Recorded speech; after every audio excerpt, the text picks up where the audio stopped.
میری بہنوں، ایک وہ وقت آیا کہ حضور صلی اللہ علیہ وآلہ وسلم کو سخت بخار ہوا، جس کی وجہ سے حضور صلی اللہ علیہ وآلہ وسلم کو بہت تکلیف تھی۔ حضرت بلال بار بار حضور کی زیارت کرتے اور روتے تھے۔ اس دوران حضور مسجد میں نہ آئے۔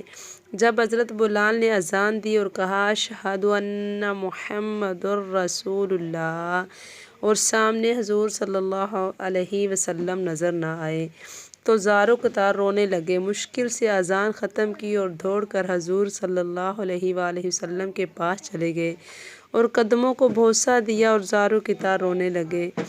پھر جب حضور صلی اللہ علیہ وآلہ وسلم کا وصال ہو گیا تو ایسے لگا جیسے جان ہی نکل گئی ہو۔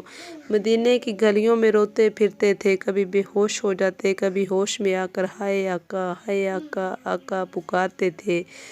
حضور صلی اللہ علیہ وسلم کا روضہ اقدس پر سر جھکائے بیٹھے رہتے تھے، خاموش رہتے۔ اب کسی نے کہا بلال اذان کیوں نہیں دیتے؟ تو رو کر جواب دیا جب میں اذان دیتا تھا تو سامنے حضور صلی اللہ علیہ وآلہ وسلم کا چہرہ انور ہوتا تھا، اب اذان دوں گا تو حضور صلی اللہ علیہ وآلہ وسلم کا چہرہ سامنے نہ پا کر اذان پوری نہ کر سکوں گا۔